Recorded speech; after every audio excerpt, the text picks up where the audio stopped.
Hello, everyone. Tonight, we're going to step into the kind of story that sneaks up on you, the quiet kind, the heavy kind. You know, the kind where the house feels colder after dinner, where the air between people turns sharp and words become weapons. Picture this. It's late. The floor creaks under your socks. You can hear the faint hum of the refrigerator. And then, without warning, your whole life fractures like glass under pressure. You might not survive a betrayal like that. So before you get too comfortable, take a moment to like the video and subscribe, but only if you really enjoy what I do here. And hey, while you're at it, drop your location and the time where you're tuning in from. I love seeing where everyone's listening from. It makes this whole thing feel a little cozier. Now turn off the lights, maybe get a fan going for some soft noise, and let's dive into tonight's journey together. I didn't expect the night to go that way. Honestly, I thought it was going to be quiet like every other evening in that house. The hum of the TV in the background, Trisha clinking dishes in the kitchen, Kayla stomping upstairs with that ever-present scowl on her face, and Martin always keeping his head down like a kid caught in a lie. But that night detonated like a landmine under my feet. "You ruined our lives. Get out." That's what my daughter-in-law Trisha screamed. Her voice sliced through the living room like a cold wind sneaking in through a cracked window. She stood there, her silk robe wrapped tight, her face flushed red eyes burning with fury. The hallway light glinted off the stack of papers in her hand. I didn't recognize them, but I could tell they were important, the kind that carried bad news. Behind her stood Martin. My son, my only child. The boy I raised by myself after his dad disappeared like smoke. But tonight, he wasn't my boy. He was just there. Arms crossed, mouth sealed shut, eyes fixed somewhere on the wall, like if he didn't look at me, none of this would be real. And Kayla, 22, bitter as vinegar, beautiful like her mom, but meaner than a junkyard dog. She snatched a slipper from the floor and whipped it at me. It missed, hit the wall behind me with a hollow thunk. But the message, that hit dead center. My grandson Parker just watched. 17 earbuds in shoulders, slouched eyes unreadable. He didn't move, didn't speak, but he saw. Oh, he saw everything. He saw. No one helped. No one stopped them. I should have been shocked. I should have shouted. Instead, I did what I'd learned to do best in that house. I stayed still. What did I do? I asked, voice low, careful like walking across ice that might crack beneath me. My heart was pounding, but I didn't flinch. I wouldn't give them that. Kayla laughed, that sharp, nasty kind of laugh that makes your teeth clench. Don't play stupid, Nora. You opened your mouth, and now we're screwed. I looked to Martin, my son, my baby boy. But all he did was look away. Like I wasn't standing there at all. Trisha stormed closer, waving the papers like a weapon. Everything we've built gone, because you couldn't keep your mouth shut on a phone call. I blinked, confusion sticking to my ribs like cold honey. I hadn't talked to anyone, not about them, not about money, not about Martin's sketchy side hustles. I kept my head down, folded, their laundry paid for groceries. They pretended they bought, stayed invisible like they always wanted. If you're going to scream at me, I said, barely above a whisper, at least tell me why. Simone chimed in from the couch, arms crossed like some queen on her throne. Oh, now she wants a little chat. How precious. Trisha shoved the papers in my face. You told someone Martin works cash jobs, someone who reports that. You just handed them a reason to tear everything apart. My stomach flipped. The phone call. Last week. The woman from the doctor's office asking questions, income, household details. I'd mentioned Martin's disability and his little side gigs. I thought it was small talk. Normal. Who didn't hustle to get by these days? Martin finally spoke. You didn't think. That's always been your problem. It landed harder than I expected. My knees wobbled. My fingers went numb. Down the hall, Parker lingered in the shadows, still half hidden. Watching. Always watching. Kayla picked up another slipper. This one she threw harder. it smacked the floor inches from my feet. "You've done enough. Get out." Trisha nodded, sealing my fate. "You're not staying here. Not tonight. Not ever." I didn't argue. There was no point. I walked to my room, my tiny windowless corner, tucked near the laundry machines, grabbed a bag, and packed like a ghost. A coat, my purse, my pills, the old photo of Martin when he still smiled at me. That was it. I could hear them, Trisha, Simone, Kayla talking, laughing, celebrating like they'd won some grand prize. Parker stayed silent. Martin, too. I walked back down that hallway, past Parker. His eyes met mine for half a second. He didn't move, didn't blink. I opened the front door. The cold slapped me in the face, sharp and wet. But it didn't matter. I stepped out. One bag, no car, no plan. And I still didn't fully understand what I'd supposedly ruined. But that house wasn't my home. Maybe it never had been. A month before that night, the night I walked out carrying nothing but a cheap canvas bag and a heart full of cracks, the house already didn't feel like mine. It wasn't sudden, you know. That feeling sneaks up on you, real slow, like mold creeping along a basement wall. You convince yourself it's nothing at first. Just a weird smell, a creaky door, a tense look across the kitchen. But by the time you notice, the whole place is rotten underneath. That's how it was with Martin's house. It looked fine from the outside. A neat little split level on Chestnut Lane, 2 plastic flamingos in the yard. Kayla's old car parked crooked in the driveway, always one flat tire away from disaster. But inside, it was suffocating. The rhythm of the house never changed. I'd get up at 6, not because anyone needed me to, but because that's what happens when you've been a mother and a grandmother longer than you've been anything else. You wake up out of habit, out of anxiety, out of the little voice that says, stay useful, or they'll remind you you're not.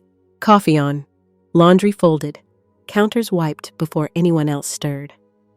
I was the invisible maid of that place. Parker would drift through around 7, hoodie up, earbuds, and head down. He barely acknowledged me, but at least he didn't sneer like Kayla. She never rolled out of bed before 10, always stomping down the stairs like the house owed her something, complaining about headaches, about work, about life. Trisha would float in mid-morning, all perfect hair and passive-aggressive smiles, phone glued to her thumb, scrolling through her curated little life. And Martin worked nights. Sometimes he didn't. I stopped asking when, stopped asking why. The only rule for me was simple, be invisible. But even ghosts get in the way eventually. My room, the guest room, was barely that. More like a utility closet dressed up with a bed. No window, just a vent that rattled when the heat kicked in. My clothes were crammed into plastic bins because the closet already stuffed with Trisha's winter coats and Kayla's extra shoes. I had one drawer to my name. One, but I told myself that was enough. I told myself they let me stay, that I was lucky. Funny how survival and gratitude start looking the same when you've got nowhere else to go. And then there was Simone, Trisha's sister. A woman who practically lived there without paying a dime. She never knocked, never asked, just strolled in with her overplucked eyebrows and 2 tight leggings, pouring herself coffee I bought, flipping through the mail like she paid the mortgage. She made little comments, always just sharp enough to land, never sharp enough to confront. Still hanging around, huh, Nora? Or thought you'd be traveling in your golden years. She had this smirk like a wolf in expensive mascara, like she knew exactly how temporary I was. And the worst part, no one stopped her. Martin ignored it. Trisha encouraged it. Kayla idolized her. To them, I was the guest who stayed too long, the in-law who outlived her usefulness. But I stayed quiet. That's what I did. Quiet gets you fed.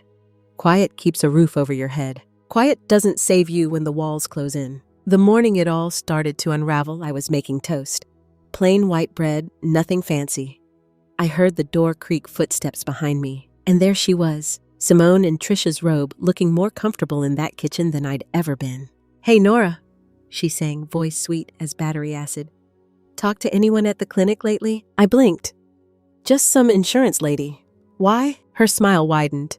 Too wide. "Nosy, aren't they? Always asking questions." I shrugged. It's just routine. Who lives here, income, that sort of thing? She poured herself coffee, leaned against the counter like she owned it. Hope you didn't say anything.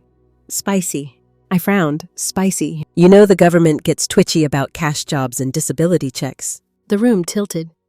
My hand stilled on the toaster. It wasn't like that. She sipped her coffee, eyes glittering. Just saying, words matter, even little ones. That should have been my warning. That smirk. That coffee cup tilted just so. But I ignored it. I told myself it was nothing, just Simone playing her usual games. But deep down, I knew she'd planted something. Something that was already growing, even if I couldn't see it yet. That's the thing about betrayal. It never feels sharp at first.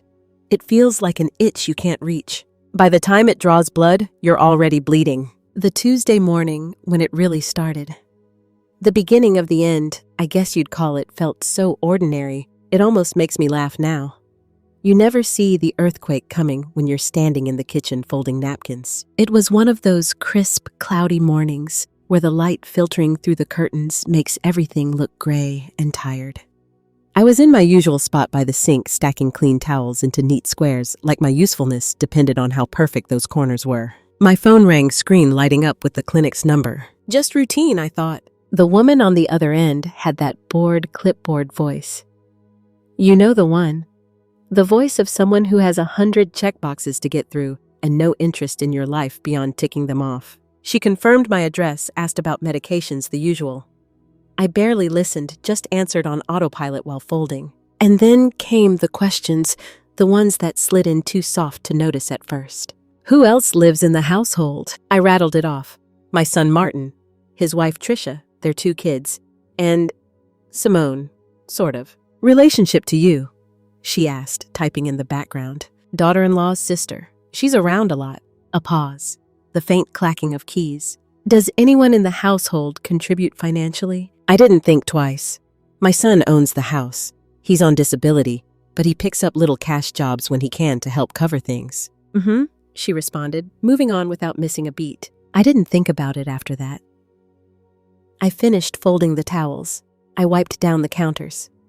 I went about my day. But later, the memory of Simone lounging at the island, sipping coffee like a cat watching a birdcage drifted back to me. They ask a lot of weird questions, don't they?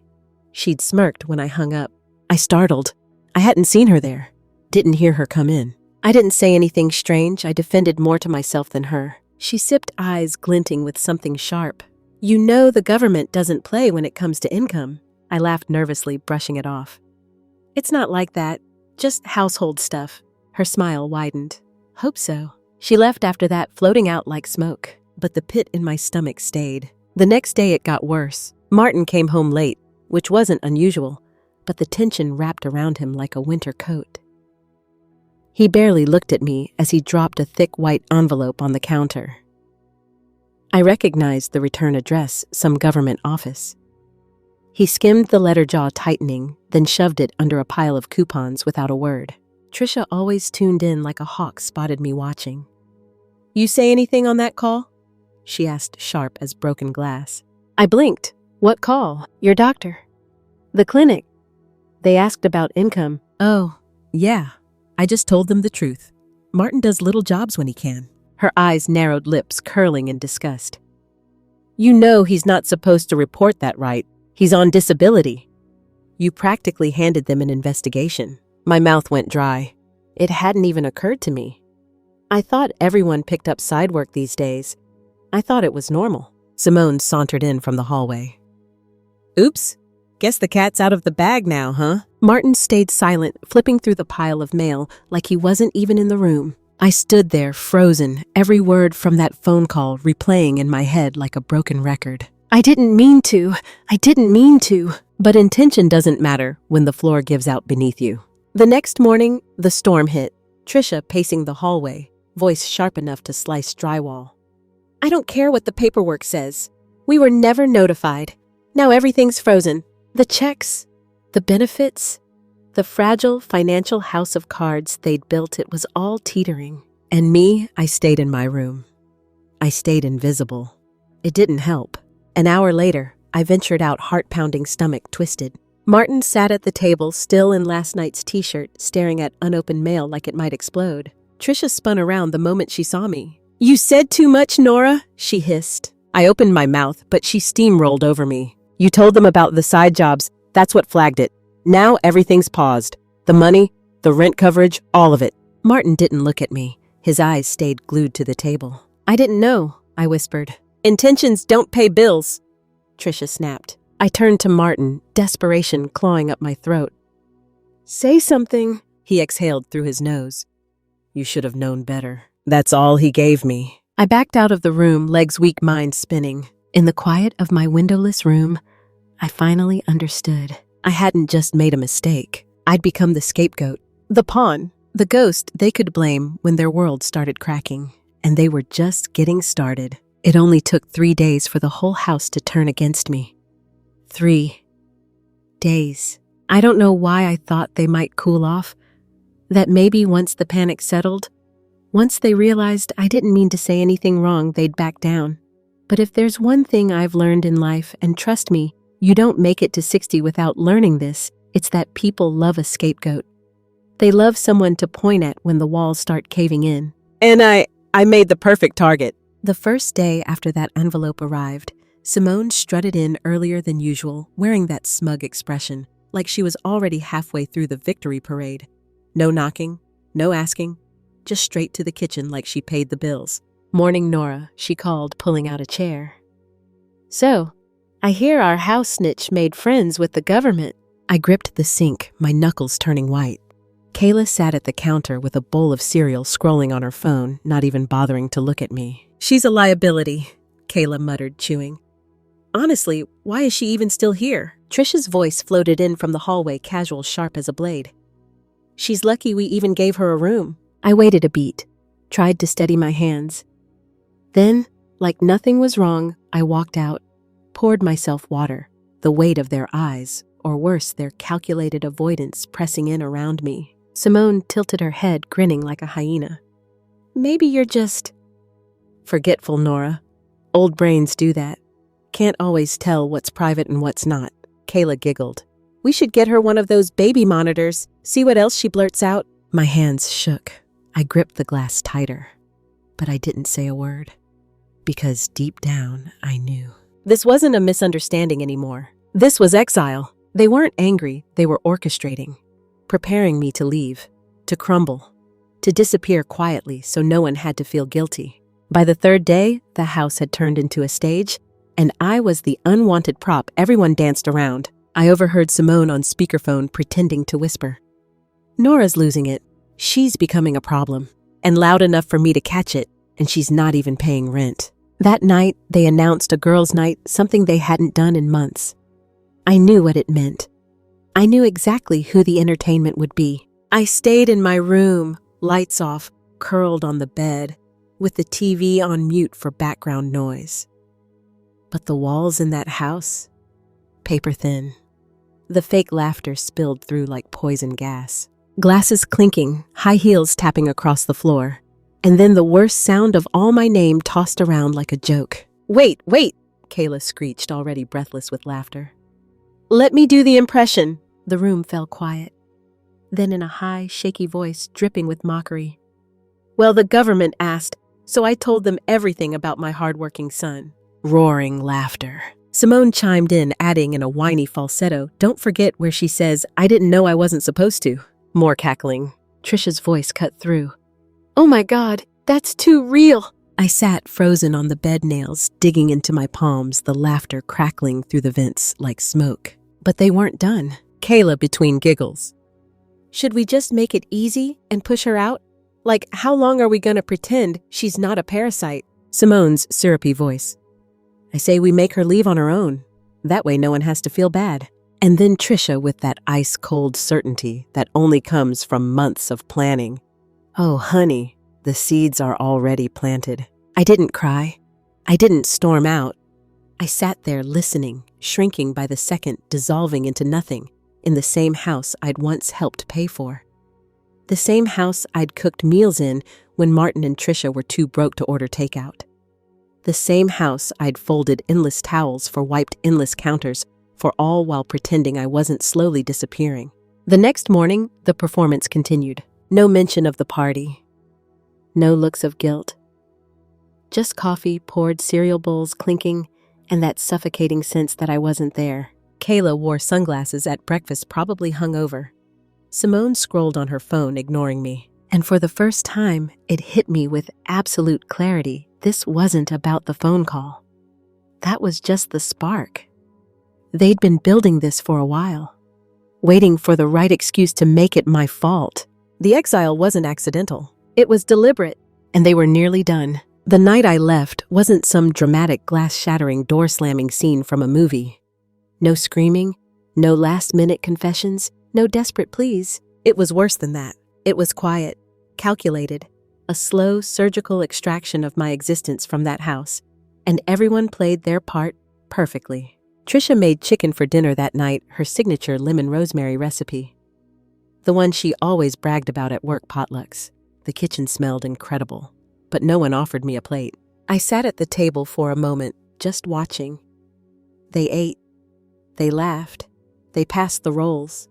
Their forks clinked against their plates like I wasn't even there. I got up, grabbed 2 crackers and a half banana from the pantry, and retreated to my room, the laundry closet, the storage nook, the space they let me borrow like a favor they regretted. The walls were thin, but their silence was thicker. Around 9, I slipped into the kitchen to rinse my mug.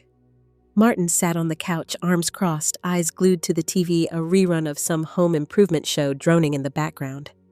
It was the same look he had when he was 12 and tried to fix the garbage disposal but flooded the whole kitchen. I stood there for a second, watching him. "Martin," I said softly. No response. "Martin," I tried again. He didn't turn, didn't blink. That's when Trisha came out of the laundry room, saw me, and sneered. "Still here." No venom, no raised voice, just that casual, dismissive acknowledgement, the final flick of the wrist that says, "You're done here." Simone chuckled from the dining table, scrolling, her phone legs kicked up where I used to sit. Kayla came down the stairs, slippers shuffling, hair a mess, eyes bleary from who knows what, and made a face like she'd stepped in something foul. "Don't hover," she muttered, brushing past me. And there it was. Not the worst thing they'd said to me that week, but the last layer peeled off. No pretending, no forced smiles, no pretending they tolerated me for Martin's sake. The message was loud and clear.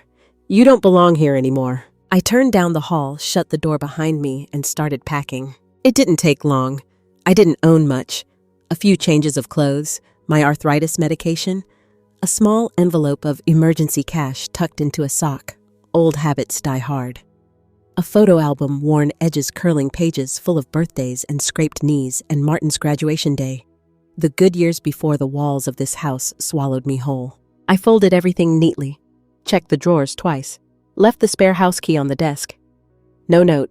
They didn't deserve one. My fingers shook, zipping the bag, but it wasn't fear. It was that cold, steady numbness you only get when you've already accepted the loss. I opened the door bag slung over my shoulder, and there he was.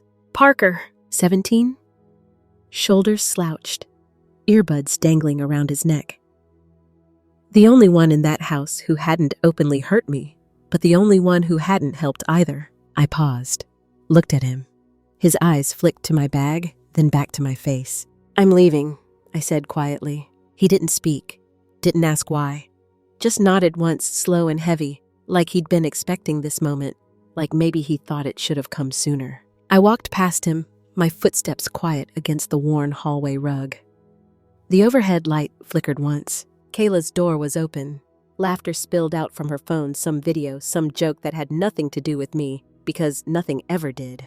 Martin stayed planted on the couch, eyes glued to the TV like the screen held the meaning of life. Trisha didn't come out. Simone didn't even blink. I opened the front door. The cold night air hit me full in the face, wet and sharp, like November knows exactly how to cut you when you're raw. No car, no plan, nowhere to go. But I stepped out anyway. I didn't slam the door, didn't look back, didn't say goodbye. I wasn't coming back. And for the first time in longer than I could remember, the silence behind me felt like freedom. The place I ended up wasn't much, but it was mine. A single-room studio tucked behind a nail salon on Rosewood Avenue, wedged between a vape shop and a shuttered laundromat. The kind of place you rent when you're desperate, broke, or hiding, or in my case, all three. The walls were paper thin. The lock stuck every time I turned the key. The window faced a brick wall covered in old peeling posters for missing pets and basement concerts no one ever went to. But still, it was mine. I paid the first month in cash. The landlord barely glanced at me, handed over the keys, and walked away without so much as a good luck, which honestly suited me fine. I didn't need sympathy. I needed distance. The room had a metal frame bed with a mattress so thin it probably qualified as a yoga mat. A nightstand with one drawer that stuck halfway open. A chipped dresser that leaned to the right like it had given up on life. But it was quiet. It was small. It didn't smell like resentment or cheap wine or fake lemon cleaner trying to cover up the rot. I unpacked slowly, deliberately. Folded my clothes into the dresser, slid my photo album under the bed. Taped a small note above the sink. Breathe.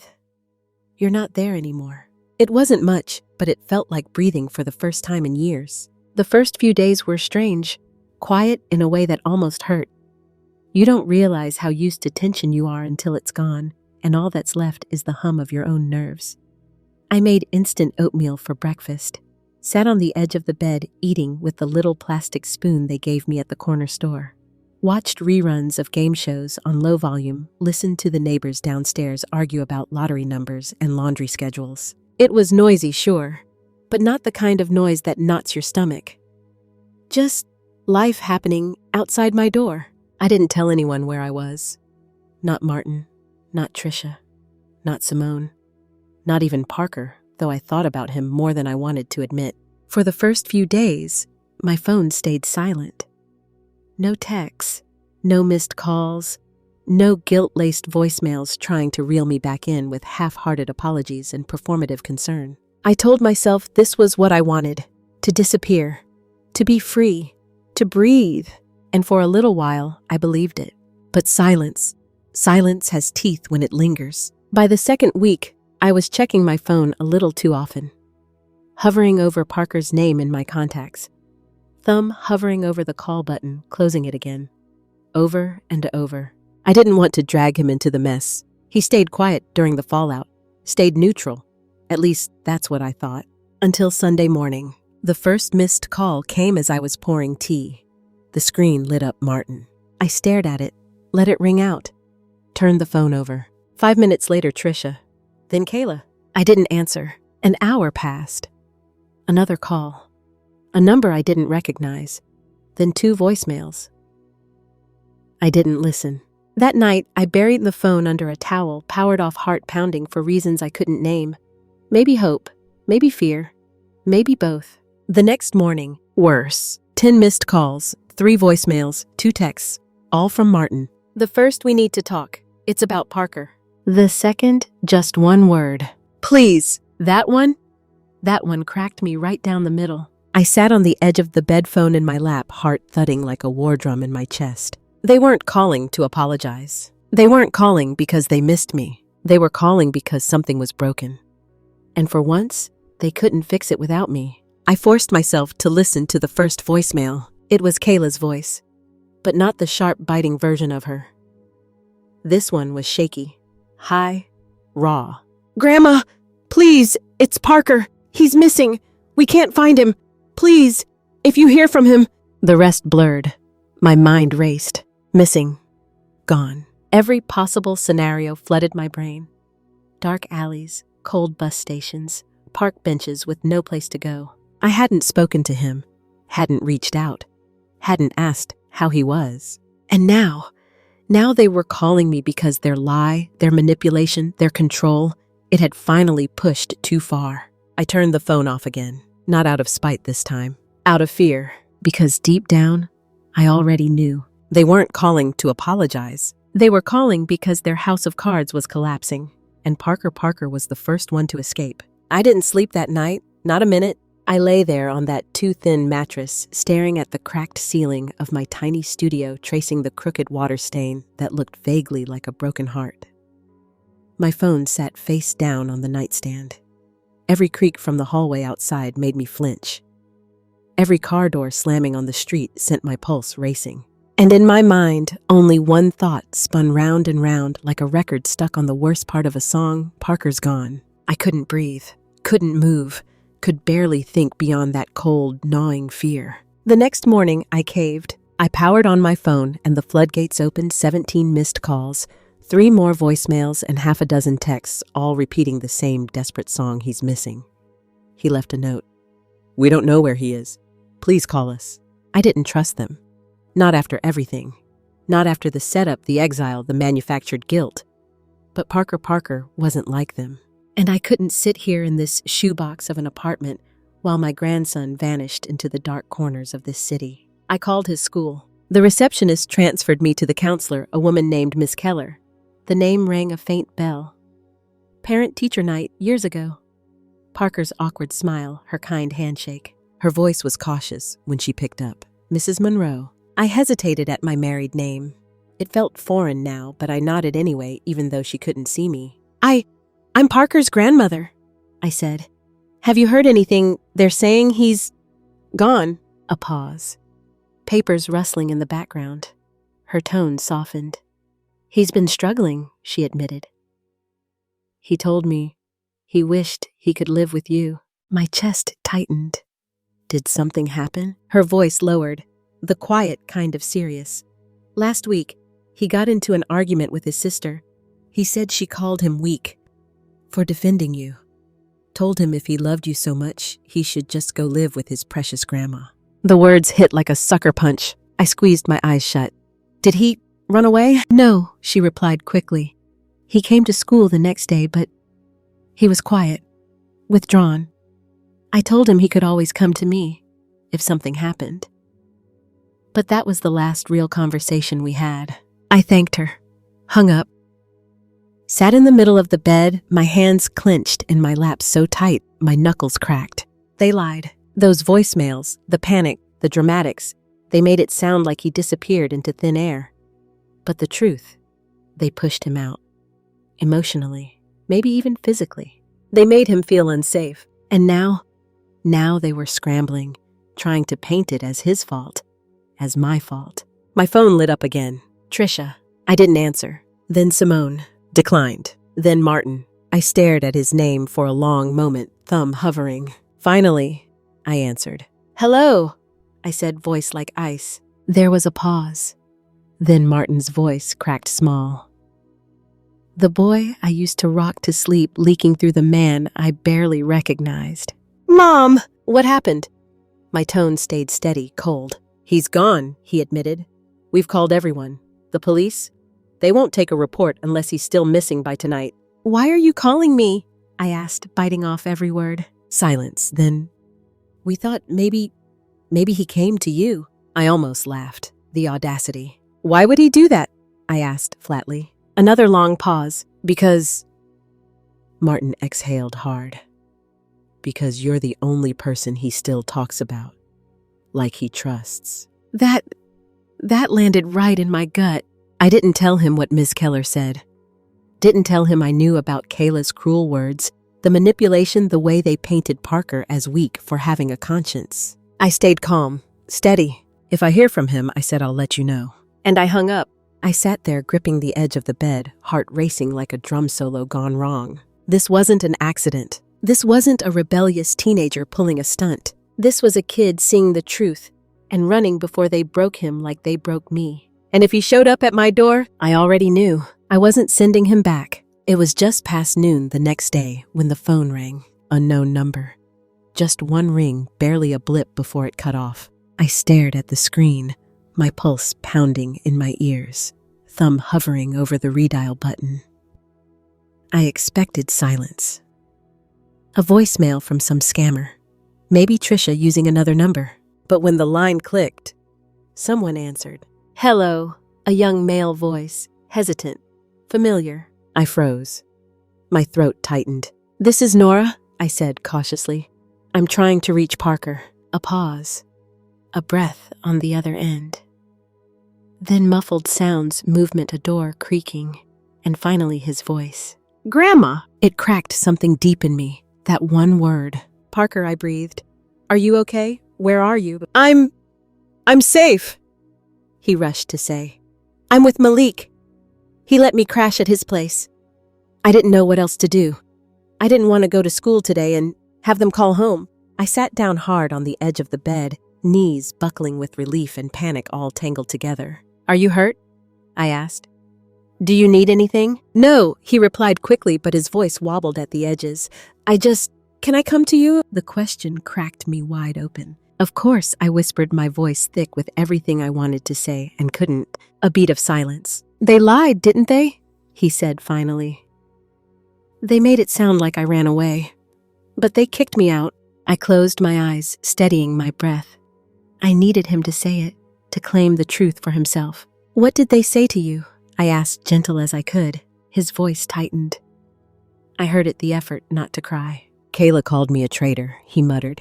Said I was pathetic for defending you. Told me if I loved you so much, I should just go live with you. My jaw clenched. My heart ached. She opened my door, threw my stuff into the hallway.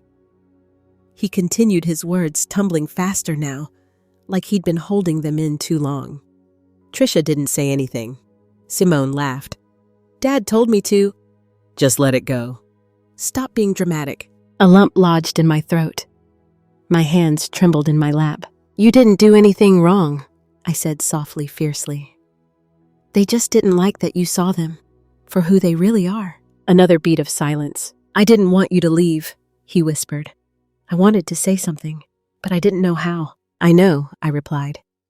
You don't have to explain anything. Can you come get me? He asked, voice small again. Malik's place is only a couple neighborhoods over. I can send you the address. Yes, I said immediately. I'll be there as soon as I can. He texted the address after we hung up. I grabbed my coat, my bag, and walked out without looking back. The bus ride was slow. Every stop felt like molasses dragging the seconds out. Every loud conversation, every engine hiss made my heart pound faster.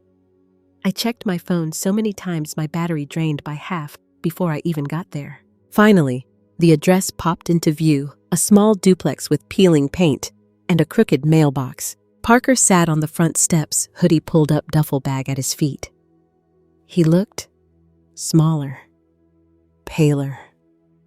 But the moment he saw me, his shoulders dropped like he'd been holding up the whole world and could finally set it down. I thought he might fall apart, cry, collapse. But he didn't. He hugged me. Not a quick, embarrassed teenage hug. No. The kind that says, you're the only safe place I've ever known. I hugged him back just as tightly. We didn't talk much on the ride home. He kept his hood up, head down, earbuds in, staring at the floor. I didn't push. When we got to my apartment, he looked around like it was some kind of hidden sanctuary. Small, dingy, loud from the nail salon downstairs. But calm. This already feels better, he whispered. I made him tea, let him sit in silence. Let him unpack, fold his clothes neatly into the wobbly dresser, set his phone face down on the nightstand like it didn't exist. That night, he slept like a stone. No footsteps outside his door. No yelling. No locked doors. Just peace. And for the first time since I walked out of that house, I didn't feel alone. The knock came 2 days later. Sharp. Fast. The kind of knock that says I'm not waiting for permission to come in. I didn't have to look through the peephole to know who it was. Trisha, standing on the other side of my door, like she was about to sell me a timeshare or a lie. Beige trench coat, buttoned tight, makeup flawless, eyes scanning the hallway. Her version of professional, her version of concerned. And Martin next to her, looking down at his shoes like a teenager caught sneaking in past curfew. Hands shoved into his jacket pockets, posture sagging under the weight of everything he refused to face. I waited. Let them stand there. Let them knock again. And again. Only then did I open the door. Just a crack. Just enough to remind them whose space this was. We just want to talk. Trisha blurted, her eyes darting past me, scanning for Parker. This isn't a fight, Martin added, still avoiding eye contact. I didn't say anything. Just opened the door wider and stepped aside. They walked in like they owned the place. Their shoes on my cheap linoleum floor. Their judgment soaking into my tiny, quiet apartment. Trisha made a beeline for the small kitchen table, the same table Parker and I had been using for microwave dinners and quiet breakfasts. She crossed her legs, smiled that politician's smile that never touched her eyes. "We're here because we're worried," she began. "About Parker. About how all this looks." I leaned against the counter, arms folded, face blank. "How it looks to who?" She hesitated. That wasn't part of her script. "To the school, the neighbors, child services." She listed, her voice gaining momentum. "He's 17. People are asking questions. Whose idea was it to throw his stuff into the hallway?" I asked, my voice calm, steady as a heartbeat. Her smile faltered. Martin shifted in his seat, finally glancing up. "He was acting out," Martin muttered. "Calling us out in front of everyone. Saying we were abusive. You know how that sounds to people?" I tilted my head. "Sounds like he was telling the truth." Trisha's posture stiffened. Her smile turned brittle. "He was scared," I continued, my voice like velvet over barbed wire. "You didn't like that." She sat up straighter, reaching for control. "You don't know what it's like raising 2 kids, managing bills, dealing with a sister who never leaves," I finished. "A mother-in-law you wanted out from day one." She snapped her mouth shut. "Let's not pretend this is about Parker's well-being," I added. "It's about damage control." Her mouth twitched, but she didn't deny it. Martin finally met my eyes. "Is he okay?" he asked. "He hasn't answered our calls." "He's safe," I said simply. "And no, he doesn't want to go back. He made that clear." Trisha scoffed. "He's a child. He doesn't get to decide everything." "He's 17, I corrected. "Old enough to know when he's being manipulated. Old enough to know who actually shows up when things get bad." She leaned forward, voice tightening. "So what, you think you can just keep him? You live in a shoebox." Better a shoebox full of peace than a house full of poison. The silence after that was thick enough to choke on. They exchanged glances, whispered calculations passing between them. "So what do you want?" Martin finally asked. "You're just keeping him like that?" I didn't flinch. "Yes, unless he tells me otherwise." Trisha's voice rose brittle and sharp. "You don't have custody. You don't have rights. We were trying to make this civil." I walked to the door, opened it. "If you were trying to be civil, you wouldn't have waited until your lies started unraveling to show up." "They didn't move." "Parker's not your shield," I continued. "He's not your cleanup crew. He's a kid you broke because he dared to care about someone you decided didn't matter." The hallway outside was quiet, the whole building holding its breath. "If he wants to talk to you," I finished, "he'll let you know. Until then, don't come back." They stood slowly. Trisha's glare could have burned holes in the wall. But for once, she didn't have the last word. Martin nodded once, then followed her out. I locked the door behind them. My hands only trembled a little. A few minutes later, Parker emerged from the tiny bathroom. "Did you tell them?" he asked, toothbrush still in hand. "Everything they needed to hear?" I replied. He nodded, went back to brushing his teeth. That night, we made grilled cheese, sat on the floor, watched some dumb comedy on mute. Neither of us laughed much, but it was quiet. It was ours. And for the first time, I wasn't living in their house. I was living in mine. The next morning, I woke up with something I hadn't felt in a long, long time. Resolve. It settled heavy in my chest, coiled tight like a spring. No more waiting. No more hoping they'd leave us alone out of the goodness of their hearts. That ship sailed a long time ago. I needed to protect Parker. Officially. Legally. So I pulled out the manila folder from the drawer, the one with every important paper I owned, stuffed inside, and walked to the Family Legal Aid Center, my paperwork tucked in an old grocery bag, like some kind of survival kit. The office was as plain as you'd expect. Beige walls, plastic chairs, the faint smell of coffee and desperation. I sat there for nearly an hour while Parker stayed home sketching at the kitchen table and probably worrying as much as I was.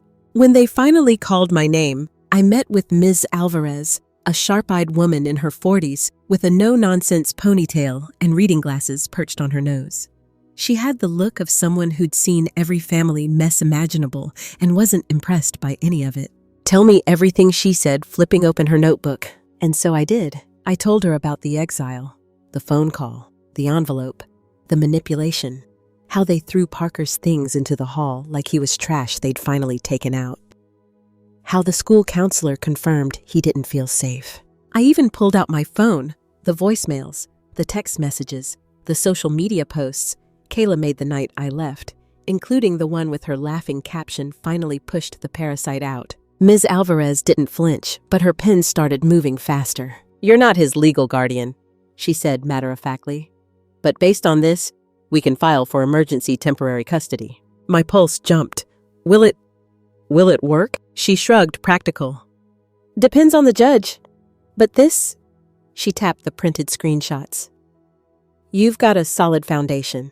For the first time in weeks, I felt my back straighten a little. It wasn't much, but it was something. I walked home with the papers clutched tight, my knuckles white around the edges, but my steps a little steadier than they'd been in a long time. Parker was still sitting at the table when I got in pencil smudges on his fingers, a half-eaten grilled cheese on the plate beside him. "Hey," he greeted, looking up. I held up the papers. "I'm doing it. Filing for custody." He blinked wide-eyed. You don't have to fight them." "I'm not fighting them for them," I corrected. "I'm fighting so no one can take you away from where you're finally safe." His shoulders dropped, the tension bleeding out just a little. "Okay," he whispered. The next week crawled by like molasses, waiting for a hearing date, cooking too much food we didn't eat, cleaning things that didn't need cleaning. But in between the anxiety, there were moments. Parker slept better. No locked doors, no yelling, just quiet. He joked more, sat closer on the couch, didn't flinch when the upstairs neighbor slammed their door too hard. One night, he showed me a drawing he'd done for art class. Just pencil on paper, a tiny apartment with light pouring through a window and 2 chairs at a small table. It looked exactly like our place. I didn't cry, but I tucked that drawing under my pillow and left it there for days. When the hearing finally came, it wasn't some dramatic courtroom showdown. No gavel slamming, no shouting lawyers, just a small room, a tired judge, 2 lawyers, a stack of evidence. Martin didn't show. Trisha did, but she barely spoke. Her lawyer tried to spin it, claimed, "I manipulated Parker, convinced him to stay." But the judge? He read the texts, heard the voicemails, saw the counselor's letter, and then he signed the order. Temporary custody granted. We walked out of that courthouse hand in hand. Parker 17, but suddenly looking 5 years younger. Me exhausted, but lighter. On the bus ride home, we didn't talk much. We didn't have to. When we got back to our little apartment, I made dinner. Mac and cheese from the box, but with real butter this time. No powdered substitute nonsense. We ate sitting on the floor, legs crossed, knees knocking together. We didn't need a proper table. We had peace. We had each other. And for the first time in years, no one could take that away. 2 months. That's how long it's been since the court granted me temporary custody of Parker. 60 days of quiet. 60 days of slowly untangling ourselves from the wreckage of that house. And you know what? Not one knock on my door since. No calls, no voicemails, no Simone showing up with smug little smirks. No Kayla with her poisonous words. Not even Trisha, and Lord knows she never passed up a chance for dramatics. Even Martin, silent as a grave. At first, I thought maybe they were regrouping, plotting some grand legal pushback. I braced for it. The letters, the threats, the carefully crafted lies. But nothing. And then I realized why. It wasn't that they forgot about Parker. It's that they gave up. Because once he stopped being their buffer, their obedient little fixer, their golden boy they paraded at family dinners, he wasn't useful anymore. They didn't lose Parker by accident. They threw him away the moment he stopped falling in line. It hit me harder than I care to admit, realizing that. But Parker? He handled it with the kind of quiet strength I wish I'd had at his age. Our apartment's still small, still a little dingy. The nail salon downstairs still smells like acetone and cheap lavender air freshener most days. But it's ours. There's art on the walls now. Parker's sketches taped up wherever we find space. Grocery lists scribbled on sticky notes stuck to the fridge. 2 chairs at the table instead of 1. I make breakfast most mornings, scrambled eggs, toast, nothing fancy. But he actually eats it. He does his schoolwork at the rickety kitchen table while I knit or read or stare out the window at the alley full of pigeons. Sometimes we laugh, not every day, but enough. Enough to remember what peace feels like, what safety feels like. The other day, Parker asked me something unexpected. Do you ever think about going back just to talk? I didn't pretend not to know what he meant. The house, them. I set down my tea, looked him square in the eye. I didn't leave because they kicked me out. I told him. I left because I finally realized they were never going to stop trying to convince me I didn't matter. He didn't argue, just nodded, passed me the last piece of toast like that was the end of that conversation. And maybe it was. I don't know what the future looks like. I'm not naive. Temporary custody is just that, temporary. A judge's signature, a piece of paper. It buys us time, not guarantees. But right now, he's here. He chose this, and I'll be damned if anyone takes that away from him again. Sometimes, late at night, when the apartment's quiet and the neighbors have finally stopped banging around upstairs, I let myself remember the moment I left that house. How cold the air was. How empty I felt. How much shame curled around my ribs, whispering you failed in the back of my mind. But now I know better. I didn't fail. I survived. I protected the only person who ever truly saw me. And in doing that, I finally protected myself. They said I ruined their lives, screamed it like gospel. But the truth, I didn't ruin their lives. I just refused to lie for them anymore. I walked away from their stage, their story, their script where I was the scapegoat, the problem, the invisible, disposable extra. And I took the only person who ever looked at me like I was worth saving with me. Parker's not a pawn. I'm not their prop. We're just two people figuring it out, day by day. Drawing, laughing, making tea in a quiet room where no one tells us we're small. And for the first time in a long time, I believe that's enough. It's strange how life starts feeling normal again when you're not walking on eggshells every day. The first time Parker really laughed in this apartment, I nearly dropped my coffee. It happened on a rainy Thursday afternoon. We were sitting at the tiny kitchen table, Parker sketching some cartoon character with exaggerated eyebrows and a ridiculous mustache, and me trying to knit a scarf with yarn that kept tangling. He held up the drawing, eyebrows raised. "What do you think, too much?" I snorted. "It looks like a rejected mascot for a plumber convention." And just like that, he cracked up. Not that nervous, quiet chuckle he used to do at home. No, this was full-on head tipped back, snorting, can't breathe laughter. I watched him, my chest tight, and for the first time in a long time, I didn't feel like I was waiting for the other shoe to drop. That night, I found the old deck of playing cards I kept in the junk drawer. We played gin rummy on the floor until midnight. He fell asleep with the cards still scattered across the rug. We had moments like that, small, quiet victories. And for every moment of peace, there was a flicker of fear buried underneath. A whispered, what if? What if they show up again? What if they fight harder? What if? But days passed, weeks, no calls, no knocks, just life. I started walking to the corner store in the mornings, grabbing groceries, chatting with Mrs. Patel behind the counter. She asked about Parker, told me about her nephew struggling through high school. For once, I didn't flinch when someone mentioned family. The apartment changed too. The broken dresser, Parker fixed it, propped it up with an old brick he found in the alley. The window that barely opened, we stuck a fan in it for fresh air. The fake plant by the sink, I still watered it out of habit, even though we both knew it wasn't real. It wasn't perfect, but it was ours. One evening, Parker asked if I thought we'd ever get a place with more space. Maybe I shrugged. But right now, this feels bigger than where we came from. He smiled. Yeah, guess it does. We didn't need much. We needed peace, safety, a space where no one slammed doors or whispered poison behind your back. It hit me then, like a quiet truth I'd been ignoring. This wasn't just survival. It was healing, slow, uneven, but real. Some nights, I still thought about them. Trisha, with her venom-coated compliments. Simone and her sly, smug comments. Kayla, all sharp edges and cruelty hidden behind designer shoes. Martin, that one was harder. Because no matter how angry I was, no matter how deep the betrayal cut, he was still my boy. The little kid who used to bring me dandelions from the yard convinced they were treasures. But that boy, he disappeared a long time ago. And the man left behind, he let me fall. He let Parker fall. I didn't owe him forgiveness. I didn't owe any of them anything. One afternoon, I ran into Ms. Alvarez at the grocery store. She smiled, asked how Parker was adjusting. I told her the truth better than I could have hoped. She warned me the next hearing was coming up, that temporary custody could shift, that they might still push back. But in her eyes, I saw it.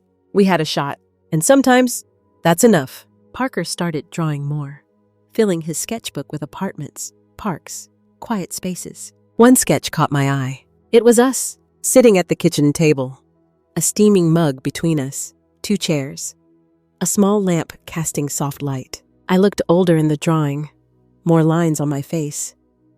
But peaceful. I traced the lines with my finger, my throat tight. "We're okay," I whispered. He nodded like he'd been waiting to hear me say it. And for the first time, I believed it. The day the next court date arrived, I didn't feel scared. Nervous? Sure. You'd be crazy not to feel nervous walking into a room where strangers get to decide the future of someone you love. But scared, no. Because for the first time, I wasn't walking in there alone. Parker sat beside me in the waiting room, his sketchbook balanced on his knees, pencil tapping against the page. His hands shook, but his eyes steady as stone. We didn't say much. We didn't have to. The lawyer, Ms. Alvarez, greeted us with a quick nod. "They're here," she murmured, flipping through the file. "Trisha." "Simone?" "No, Martin." Of course. Cowardice comes in many forms. Martin's just happened to look like a no-show. Trisha and Simone were seated across the hall, whispering like teenagers in detention. Simone still had that smug makeup-caked look. Trisha. She looked tired. I'd be lying if I said that didn't spark the tiniest, pettiest flicker of satisfaction. But I didn't gloat. I was here for Parker. That was it. The hearing itself was quiet, procedural. The judge flipped through documents, reviewed the voicemails, the texts, the counselor's statement. He read Kayla's social media posts aloud, and even in that cold, beige courtroom, the weight of those words hung heavy. Finally pushed the parasite out, he quoted, eyes hardening. Trisha shifted uncomfortably. Simone avoided my gaze altogether. Parker sat still, his shoulders square, his chin lifted just enough to show he wasn't hiding anymore. Ms. Alvarez made her case efficiently without theatrics, just facts. And when the judge finally spoke, his voice was calm. Decided. Temporary custody remains with Mrs. Monroe. Further hearings to be scheduled. That was it. No dramatic declarations, no slamming gavels, just quiet victory. Outside the courthouse, Parker exhaled for what felt like the first time all morning. We stopped for ice cream on the way home. Not because everything was magically fixed, but because we could. That night, back in our apartment, Parker pinned his newest sketch to the wall, a quiet living room scene. 2 mugs on the table. A book half read, a window cracked open, sunlight pouring in. It didn't look like our apartment exactly, but it looked like peace. We made grilled cheese again, our unofficial celebration meal, and fell asleep to the hum of the city outside. For the first time in years, sleep didn't feel like retreat. It felt like rest. The day the next court date arrived, I didn't feel scared. Nervous. Sure. You'd be crazy not to feel nervous walking into a room where strangers get to decide the future of someone you love. But scared, no. Because for the first time, I wasn't walking in there alone. Parker sat beside me in the waiting room, his sketchbook balanced on his knees, pencil tapping against the page. His hands shook, but his eyes steady as stone. We didn't say much. We didn't have to. The lawyer, Ms. Alvarez, greeted us with a quick nod. "They're here," she murmured, flipping through the file. "Trisha." "Simone?" "No, Martin." Of course, cowardice comes in many forms. Martin's just happened to look like a no-show. Trisha and Simone were seated across the hall, whispering like teenagers in detention. Simone still had that smug, makeup-caked look. Trisha, she looked tired. I'd be lying if I said that didn't spark the tiniest, pettiest flicker of satisfaction. But I didn't gloat. I was here for Parker. That was it. The hearing itself was quiet, procedural. The judge flipped through documents, reviewed the voicemails, the texts, the counselor's statement. He read Kayla's social media posts aloud, and even in that cold beige courtroom, the weight of those words hung heavy. "Finally pushed the parasite out," he quoted, eyes hardening. Trisha shifted uncomfortably. Simone avoided my gaze altogether. Parker sat still, his shoulders square, his chin lifted just enough to show he wasn't hiding anymore. Ms. Alvarez made her case efficiently without theatrics, just facts. And when the judge finally spoke, his voice was calm, decided. "Temporary custody remains with Mrs. Monroe. Further hearings to be scheduled." That was it. No dramatic declarations, no slamming gavels, just quiet victory. Outside the courthouse, Parker exhaled for what felt like the first time all morning. We stopped for ice cream on the way home, not because everything was magically fixed, but because we could. That night, back in our apartment, Parker pinned his newest sketch to the wall, a quiet living room scene. 2 mugs on the table, a book half read, a window cracked open, sunlight pouring in. It didn't look like our apartment exactly, but it looked like peace. We made grilled cheese again, our unofficial celebration meal, and fell asleep to the hum of the city outside. For the first time in years, sleep didn't feel like retreat. It felt like rest. Word count 193. "Waiting for you to say, continue." "You said continue," ChatGPT said, part 14. The weeks after the hearing moved in slow, steady waves. Not rushed, not chaotic, just ordinary. And ordinary for us felt like a luxury. Parker got back into his school routine, though he never went back to that house. He'd leave in the mornings with his backpack slung over one shoulder, headphones on sketchbook tucked under his arm. I'd pack his lunch, nothing fancy, just sandwiches and apples, but I packed them like they meant something. And when he came home, the apartment filled with life again. His drawings multiplied across the walls. Grocery lists doubled on the fridge. There were always dishes in the sink and socks in weird places and crumbs on the floor. And I wouldn't have traded it for the cleanest, quietest mansion in the world. The calls stopped entirely. Not just from Trisha and Simone, but from Martin too. At first I thought maybe it was the calm before a storm. But day after day passed, and the storm never came. And that silence, that spoke volumes. They weren't fighting for Parker, because they didn't lose him by accident. They let him go. The minute he stopped being their golden boy, their buffer, their trophy child, they didn't care. And as hard as that truth was to swallow, it made the healing easier. Parker noticed it too. One night, while we were eating dinner cheap takeout from the corner Thai place, he looked up, chopsticks paused midair. "They really haven't called," he said. "No," I replied, stabbing a piece of tofu with my fork. "They haven't." He thought for a second. "Guess they finally got what they wanted." I tilted my head. "What do you mean?" He shrugged, poking at his rice. "They wanted quiet. They wanted you gone. Now you are." I guess. I was extra. The casual way he said it nearly gutted me. "They didn't deserve you," I said softly. "They never deserved you." He didn't argue. That was the thing about Parker. He wasn't the type to defend people just because they shared his DNA. He saw people for who they were, and maybe that's what made him dangerous to them. To people like Trisha and Simone, people who thrived on manipulation, control, image truth tellers were the enemy. But here, in this little crooked apartment above the nail salon, the truth was welcome. We spent more nights cooking together, watching old sitcoms, playing cards. It wasn't flashy. It wasn't dramatic. It was home. And every time Parker pinned another sketch to the wall, every time he laughed at some terrible pun I made, every time I caught him smiling without realizing it, I knew we were building something stronger than any house full of secrets and staged family photos. We were building peace, and for the first time, that was enough. 2 months turned into 3, then 4. The seasons shifted. The nail salon downstairs swapped out their cheesy snowflake decorations for spring flowers. The smell of acetone and cheap coffee never left, but even that started to feel familiar. Safe. Parker finished the school year with decent grades and 2 art awards. I still made breakfast every morning, even on the days when neither of us really wanted to get out of bed. He started leaving his sketchbooks lying around without hiding them. I stopped jumping every time the door buzzer went off. And the best part? The silence from them stayed. No calls, no fake apologies, No Simone lurking around corners with that smirk. No Kayla with her venom disguised as sass. And Martin. Well, Martin's silence was its own heartbreak, but also its own closure. I didn't chase it.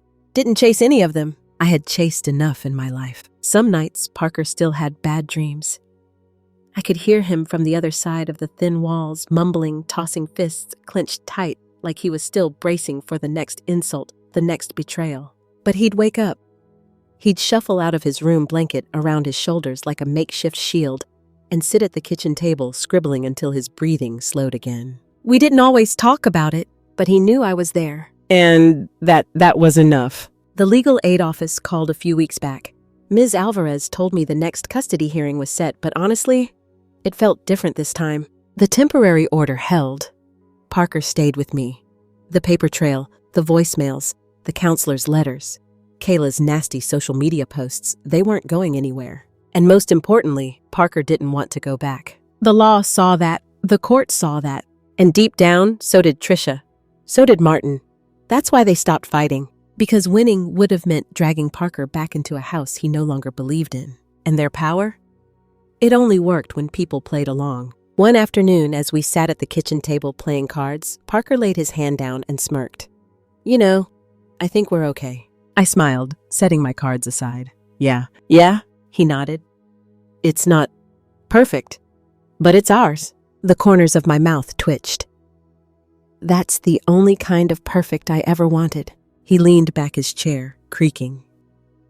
Do you ever think they regret it? Regret what? Losing us. I thought for a moment, tracing the grain of the tabletop with my finger. I don't know, I answered honestly. But I do know this. We didn't lose anything. He tilted his head, curious. They lost the only people who still saw them for who they really are, I said. We got freedom. He let that sink in, nodded. Freedom's good, he murmured. The next morning, I found a new sketch pinned to the wall. It wasn't the apartment this time. It was a road, a quiet one. No people, no houses, just an open stretch of highway winding into the horizon. I smiled. We weren't stuck. We weren't broken. We were free. And sometimes that's all you need to finally start living. The thing about survival is, it's quiet. It doesn't come with a round of applause or fireworks lighting up the sky. It creeps in slow, like the sun rising through the blinds after a sleepless night. And sometimes you don't even notice you've survived until one day, you're sitting in a quiet room making tea and realizing your hands aren't shaking anymore. That's what this journey was for me. I didn't win the lottery. I didn't find some fairy tale ending, but I found peace. I found Parker, and more importantly, I found myself again. It took walking away from everything familiar. It took being thrown out with nothing but a canvas bag and the ache of betrayal in my bones. It took nights alone in a studio apartment with paper-thin walls and peeling paint. But I made it. We made it. Parker's still here. His sketches still cover the walls. Our little table still wobbles. The nail salon downstairs still buzzes with life. And every morning, I make coffee, fold the laundry, and breathe. No one tells me I'm invisible. No one tells me I'm a problem. No one throws my worth out with the trash. They said I ruined their lives. But the truth, I simply stopped covering for them. And in the quiet, in the peace of this small, messy, beautiful life, we finally get to live. On our terms, unapologetically, together.